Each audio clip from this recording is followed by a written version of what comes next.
On croit connaître les miroirs, on les utilise chaque jour. Mais on ignore à quel point ils sont chargés symboliquement, culturellement, énergétiquement. Les miroirs ne sont pas neutres, ils fascinent, ils inquiètent, ils perturbent. Ils sont dans nos foyers, nos salles de bain, nos chambres. Mais depuis toujours, dans presque toutes les civilisations, les miroirs sont liés à l'âme, la mort et les autres mondes.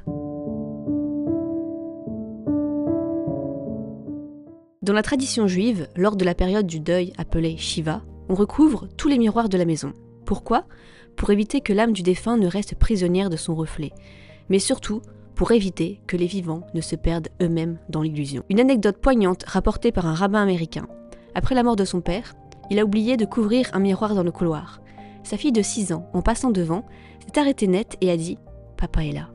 Elle ne parlait pas de lui, elle parlait de son grand-père. En Russie, dans certaines régions, les miroirs sont non seulement couverts, mais déplacés dans un placard fermé à clé jusqu'au 7e jour après l'enterrement. Les anciens disent qu'un esprit qui se voit ne part pas. En Allemagne rurale, des dizaines de témoignages racontent que des proches ont vu le reflet du défunt dans un miroir alors que la pièce était vide.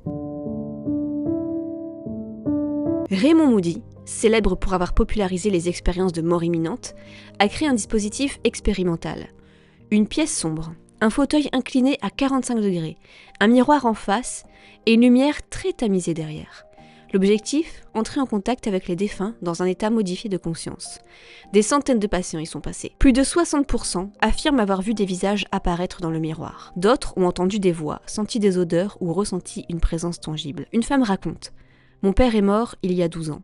Je l'ai vu me sourire, comme s'il m'attendait. Il n'a rien dit, mais je suis sortie de la pièce vidée et en paix. » Ces expériences sont encore controversées, mais le protocole est documenté, repris dans certains hôpitaux américains et continue à interroger.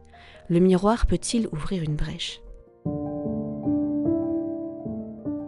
En 2010, le psychologue italien Giovanni Caputo mène une expérience simple.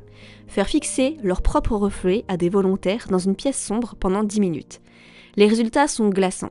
66% voient leur visage se déformer. 18% voient le visage d'un parent décédé. 10% voient un inconnu les regarder avec intensité. Une femme déclare « J'ai vu mon visage se tordre, puis devenir celui de ma grand-mère, décédée 20 ans plus tôt. Elle m'a souri.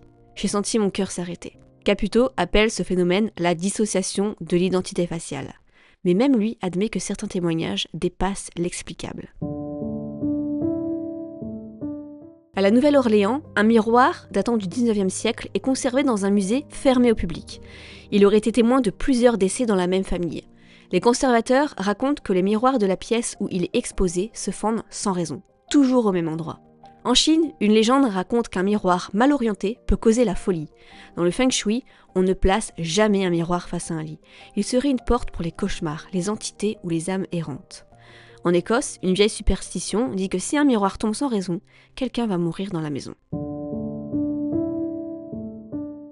Carl Jung voyait le miroir comme l'accès au soi profond, une invitation à se rencontrer sans masque. Mais les rêves de miroirs brisés, déformés ou sans reflet sont fréquents chez les personnes qui traversent une perte, une transformation ou une crise identitaire. Une rêveuse raconte « Je me regardais dans le miroir, mais mon reflet me tournait le dos. Quand il se retournait, ce n'était pas moi. » Les miroirs dans les rêves seraient une tentative de l'inconscient de nous reconnecter avec des parts de nous oubliées, écartées ou trop longtemps reniées. Et si au fond, le miroir était un test ? Pas pour notre apparence, mais pour notre présence.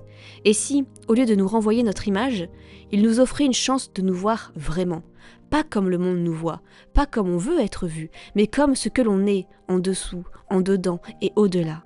Alors, la prochaine fois que tu croises ton reflet, ralentis, respire, regarde avec autre chose que tes yeux, et demande-toi, qui me regarde quand je regarde ce miroir ? Est-ce que vous avez aussi vécu quelque chose d'étrange devant un miroir ?